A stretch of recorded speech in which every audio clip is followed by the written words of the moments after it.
وہ صوبے کے پاس آتا ہے، اور صوبے سے جب وہ مرج ڈسٹرکٹ کی طرف جاتا ہے تو اس سے بھی 50% سے کم جو ہے رہ جاتا ہے۔ اور آپ مجھے بتائیں کہ مرج ڈسٹرکٹس میں اگر آپ کو 20 ارب یا 10 ارب روپے ملیں تو کہاں پر خرچ ہوں گے؟ تو اس وقت جو ہے میں سمجھتا ہوں کہ مرج ڈسٹرکٹس کے جو اضلاع ہیں وہ صوبے اور مرکز کے درمیان جو ہے فٹ بال بنے ہوئے ہیں۔ صوبہ جو ہے وہ مرکز پہ ڈالتا ہے اور مرکز ڈالتا ہے صوبے پہ، اور بیچ میں جو اس وقت جو پس رہا ہے وہ مرج ڈسٹرکٹ کے اضلاع پس رہے ہیں۔ ہماری خوش قسمتی ہے، بدقسمتی ہے کہ ہمارے بارڈر پہ افغانستان ہے، اور ہر چند سالوں بعد ایک سپر پاور آتا ہے اور کوشش کرتا ہے کہ میں افغانستان کو فتح کروں۔ ہمارے ساتھ آپ کو یاد ہوگا ایک زمانے میں ہمارے مرج ڈسٹرکٹ کے ساتھ وعدہ کیا گیا تھا کہ ہم یہاں پر آروزیز بنائیں گے، اس وقت فاٹا تھا۔ اس وقت کی سپر پاور امریکہ نے کہا تھا کہ یہاں پر آروزیز بنیں گے، یہاں پہ انڈسٹریز بنے گی، یہاں کے نوجوانوں کو روزگار ملے گا، پھر وہاں سے جو چیزیں فیکٹریوں میں بنے گی تو وہ بیرونی ممالک میں جو ہے ان کی جو ہے مطلب ہے کہ ان کو بیچا جائے گا۔ لیکن جب مقصد پورا ہوا سپر پاور کا، جب واپس گئے تو آروزیز بھی آج مطلب میں جب ڈپٹی اسپیکر قومی اسمبلی تھا اس آروزیز کمیٹی کا مجھے سربراہ بنایا۔ 3 میٹنگ کے بعد میں نے کہا یہ ایسے ہی جو ہے وہ صرف کافی اور کوکیز کھانے کے لیے ہے اور باقی کوئی چیز نہیں ہونی، کیونکہ وہ اس میں سنجیدہ ہی نہیں تھے۔ آج آپ دیکھیں پھر ایک سپر پاور آئی اور انہوں نے پھر افغانستان کو فتح کرنے کی کوشش کی، اور وہ جو گن چھوڑ کے وہاں سے بھاگے، گن سے میرا مراد وہ جو اسلحہ چھوڑ کے گئے 8 سے 10 ارب ڈالر کا، آج وہ ہمارے اوپر استعمال ہو رہا ہے۔ اگر آپ نائٹ ویژن کی بات کریں، آپ سنائپرز کی بات کریں، آپ تھرمل کی بات کریں، جو بھی اسلحہ ہے وہ آج ہمارے مرج ڈسٹرکٹس میں کہیں، سیٹلڈ ایریا میں کہیں، اس وقت جو ہمارے حالات ہیں لا اینڈ آرڈر کے آپ کے سامنے ہیں، اور ہماری جو پولیس ہے وہ نہتے ہاتھوں ان کے ساتھ لڑ رہی ہے۔ ہمارے ساتھ 1% آف NFC ایوارڈ میں وار آن ٹیرر پہ ہمیں 1% آف NFC ایوارڈ ملا، جس میں 700 ارب روپے اس وقت ہمارے پاس آ چکے ہیں۔ لیکن ہم نے وہاں پہ کیا ہم نے پولیس کو اپ گریڈ کیا؟ کیا ہم نے ان کو بلٹ پروف جیکٹیں، بلٹ پروف گاڑیاں، ہم نے ان کو لیبس بنا کے دیے، انہوں نے گیجٹس خرید کے دیے؟ بھئی اگر آپ لڑ رہے ہیں کسی کے ساتھ تو آپ ان کو اکوپ تو کریں جو آپ کے لڑیں۔ بہت سی ایسی چیزیں ہیں، اور میں آپ کو یہ بتاؤں کہ اگر آپ لوگوں کا اور ہمارا یہ خیال ہے کہ ہمارے لیے کوئی مسیحا سندھ سے یا پنجاب سے یا بلوچستان سے آئے گا تو آپ احمقوں کی جنت میں رہتے ہیں۔ آپ نے اپنے مسائل خود بیٹھ کر حل کرنے ہیں، آپ نے اور ہم نے بیٹھنا ہے۔ ہمارے بالکل سیاسی اختلاف اپنی جگہ پہ ہوں گے، ہم الیکشن بھی لڑیں گے، لیکن جب صوبے کی بات آئے میں سمجھتا ہوں کہ ہم سب کو مل کر ہم نے اپنا مقدمہ جو ہمارا ہے وہ وفاق کے ساتھ لڑنا پڑے گا، دلیل اور دلائل کے ساتھ۔ گالم گلوچ سے کوئی وکیل جج سے اپنا کیس نہیں جیت سکتا، وہ دلیل اور دلائل کی وجہ سے جیتے گا۔ اور اگر ہم دلیل اور دلائل کے ساتھ وفاق سے اپنا مقدمہ نہیں لڑیں گے تو ہم دن بدن اسی صورتحال میں ہم سوچیں گے۔ آج ایک کمیٹی بنی وفاق کی طرف سے کہ جرگہ سسٹم کو ریوائیو کیا جائے۔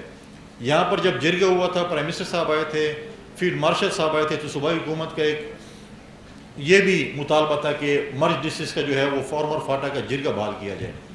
بحال ہوا، اچھی بات ہے، لیکن میں سمجھتا ہوں کہ یہ ابھی ادھورا ہے۔ اس میں تمام پولیٹیکل پارٹیز کی نمائندگی موجود نہیں ہے، اس میں قبائلی اضلاع کے لوگوں کی نمائندگی موجود نہیں ہے۔ اگر آپ میرے قبائلی اضلاع کی بات کریں گے، ان کا فیصلہ کریں گے، اور قبائلی اضلاع کے نمائندے اس کے اندر موجود نہیں ہوں گے تو فیصلہ کیسے ہوگا؟ آپ کو ادھر کی گراؤنڈ ریئلٹی سے کیا پتہ ہوگا کہ قبائلی اضلاع میں کیا ہو رہا ہے؟ تو میرا کل بھی مطالبہ تھا وفاق سے اور آج بھی مطالبہ ہے، اور میں نے پرائم منسٹر صاحب سے بات کی ہے، اس میں تمام سیاسی جماعتوں کی نمائندگی اور ضم اضلاع کے جو ہمارے وہاں پر سٹیک ہولڈرز ہیں، سیاسی جماعتیں ہیں یا نوجوان ہیں، ان کی نمائندگی ضروری ہونی چاہیے تاکہ آپ فیصلہ کریں ہمارے جرگے کا، تو پھر جو ہے ریوائیول آف جرگے کا، تاکہ ہماری وہاں پہ ان پہ موجود ہو۔ آج بہت سی ٹی وی چینلز پہ بات چیت کی جاتی ہے شاید یہ کمیٹی بنی ہے دوبارہ ریورس کرنے کے لیے کہ فاٹا کو یا کوئی اور چیزوں کے لیے، اس کے لیے نہیں بنی، جرگے کے لیے بنی ہے۔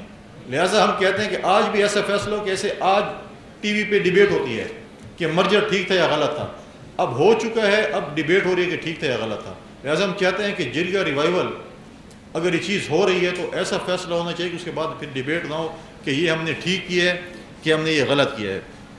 لہٰذا یہ چیزیں جو ہے بہت سی چیزیں ہیں۔ آج آپ مجھے بتائیں، آج آپ مرج ڈسٹرکٹ سے ہمارے جو نوجوان ہیں، جب وہ پشاور آتے ہیں، جب وہ اسلام آباد جاتے ہیں، جب وہ کراچی جاتے ہیں، جب وہ لاہور جاتے ہیں، بڑے شہروں میں جاتے ہیں اور وہاں کی چیزیں دیکھتے ہیں، اور پھر جب وہ دوبارہ وزیرستان جاتے ہیں یا باجوڑ جاتے ہیں یا پورم جاتے ہیں، جدھر بھی آپ کہیں ہمارے میں، اور اپنی صورتحال دیکھتے ہیں، تو وہ یہاں سے کوئی اچھی چیز نہیں لے کے جاتے، وہ یہاں سے نفرت لے کے جاتے ہیں کہ ہم کس دنیا میں رہ رہے ہیں اور یہ کس دنیا میں رہ رہے ہیں۔ تو لہٰذا ان چیزوں کو ایڈریس کر، ہم دنیا سے وار آن ٹیرر پہ تو اربوں خربوں ڈالر لے آئے ہیں، لیکن جن لوگوں نے پاکستان کی سرحدوں کی حفاظت کی، ان قبائلوں نے، ان کی علاقوں میں نے کون سی ڈیولپمنٹ کی؟ یہ ایک سوال ہے۔ اور میں سمجھتا ہوں کہ آپ نوجوانوں کو، جیسے آج یہ کانفرنس ہے، ہمیں ایک راؤنڈ ٹیبل، ہمیں اپنے نوجوانوں کو یہی ہتھیار دینا پڑے گا، ان کو ایک کیس بنا کے دینا پڑے گا کہ ہم نے مل کر، ہم نے اپنے صوبے کا، اپنے مرج ڈسٹرکٹ کا، آج آپ مجھے بتائیں کہ سب سے زیادہ تیل خیبر پختونخوا پیدا کرتا ہے، 90,000 بیرل میں سے 50,000 بیرل ہم پیدا کرتے ہیں۔ گیس سب سے زیادہ ہم پیدا کرتے ہیں، لیکن گیس کی لوڈ شیڈنگ سب سے زیادہ ہمارے اوپر ہے۔ سب سے سستی بجلی ہم پیدا کرتے ہیں، لوڈ شیڈنگ سب سے زیادہ ہمارے اوپر ہے۔ آج ہم تمباکو کا سیس فنڈ جو ہے وہ ہمیں نہیں مل رہا ہوتا ہے۔ بہت سے ایسی چیزیں، اب تیل ہم پیدا کریں لیکن صوبے میں ریفائنری کوئی نہیں ہے۔ بہت سی چیزیں ہیں، آپ دیکھیں 91 ایکارڈ کے بعد پانی کی تقسیم ہوئی، تمام صوبوں کو اپنے پانی کا شیئر مل گیا سوائے خیبر پختونخوا کو۔ باقی صوبے تو پنجاب اور سندھ تو ایڈیشنل نہروں پہ لڑ رہے تھے، اور ہمیں تو اپنا حصہ نہیں ملا جو ہمارا جنون حصہ 1991 ایکارڈ کے بعد پانی کا حصہ بنتا ہے۔ تو یہ ہمارا مقدمہ ہے جو کہ ہم وفاق کے ساتھ لڑیں۔ اگر ہمیں پانی نہیں ملے گا، اگر ہماری زمینیں سیراب نہیں ہوں گی، جب گندم کا سیزن آتا ہے تو پنجاب سے ایک ڈی سی کھڑے ہوتے ہیں اور کہتے ہیں یہ جو ہے ضلع بندی ہوگی اور آپ گندم خیبر پختونخوا نہیں لے کے جا سکتے۔ پولٹری کی کمی آتی ہے تو وہ ضلع بندی کر لیتے ہیں، اٹک پہ کہ جی پولٹری نہیں گزر سکتی۔ لیکن ہم نے تو کبھی ریاست اور وفاق سے نہیں کہا کہ ہم آپ کو بجلی بھی دے رہے ہیں، ہم آپ کو گیس بھی دے رہے ہیں، ہم آپ کو تیل بھی دے رہے ہیں، لیکن ہم نے تو کبھی پابندی نہیں لگائی۔ لہٰذا یہ چیزیں جو ہمیں بیٹھ کر، اور ہمارے جو سینئر یہاں پہ بیٹھے ہیں ان کی رہنمائی میں، ہمیں ایک مقدمہ بنا کر اپنے وفاق سے، دلیل اور دلائل سے اس مقدمے کو لڑنا پڑے گا۔ لڑائی سے، آپس کی لڑائی سے ہمیں کچھ حاصل نہیں ہوگا۔ ہمیں لڑائی اگر لڑنی ہے دلیل اور دلائل کے ساتھ، تو ہم نے وفاق سے لڑنی ہے، جو ہمارے بقایا جات ہیں، جو ہماری چیزیں، تاکہ ہم آ کے اپنے صوبے کی ترقی کریں۔ ہم بھی چاہتے ہیں کہ ہمارے نوجوان ترقی یافتہ ہوں، ہمارے قبائلی اضلاع جو ہیں، مرد ڈسٹرکٹ جو ہیں، اس میں ترقی ہو۔ آپ ٹورزم کو دیکھیں، آپ مائن زون منرل کو دیکھیں، امن نہیں ہوگا تو کون آئے گا ہمارے مائن زون کو جو ہے وہ ادھر جو اس کے لیے۔ آپ آج دیکھیں جو ہمارے پاس جیم سٹونز ہیں، اب پچھلے دن میرے پاس ہے اور ایک ایسا ایشو ہوا کہ آپ جو ہے وہ پتھر جو ہیں وہ ایکسپورٹ اور امپورٹ نہیں کر سکتے، ایکسپورٹ نہیں کر سکتے، تو آپ اسمگلنگ کو فروغ دے رہے ہیں۔ بھائی ایک چیز اگر جنون کاروبار ہو رہا ہے تو آپ کیوں ایسے لوگوں کو فروغ دے رہے ہیں کہ آپ جا کے اسمگلنگ کریں؟ پھر میں نے بات کی، پھر اس چیز کو ہم نے ختم کیا۔ تو بہت سے، میں سمجھتا ہوں کہ آپ ٹورزم کو دیکھیں، آپ ریلیجیس ٹورزم کو دیکھیں، گندھارا کو دیکھیں، دنیا کی سب سے پرانی سیولائزیشن خیبر پختونخوا میں ہے۔ کیا کچھ ہمارے پاس نہیں ہے، لیکن صرف ایک ہے کہ ہمیں مل بیٹھ کر اس صوبے میں امن لانا پڑے گا۔ امن ہی ہماری ترقی کا راستہ ہے، اور انشاءاللہ تعالیٰ میں پر امید ہوں اپنے نوجوانوں سے کہ انشاءاللہ وہ دن دور نہیں کہ ہم مل کر اس صوبے میں امن بھی لائیں گے، ایک ترقی یافتہ صوبہ بھی بنائیں گے، اور انشاءاللہ خیبر پختونخوا انشاءاللہ ترقی کی راہ پر گامزن ہوگا۔ شکریہ، بڑی مہربانی۔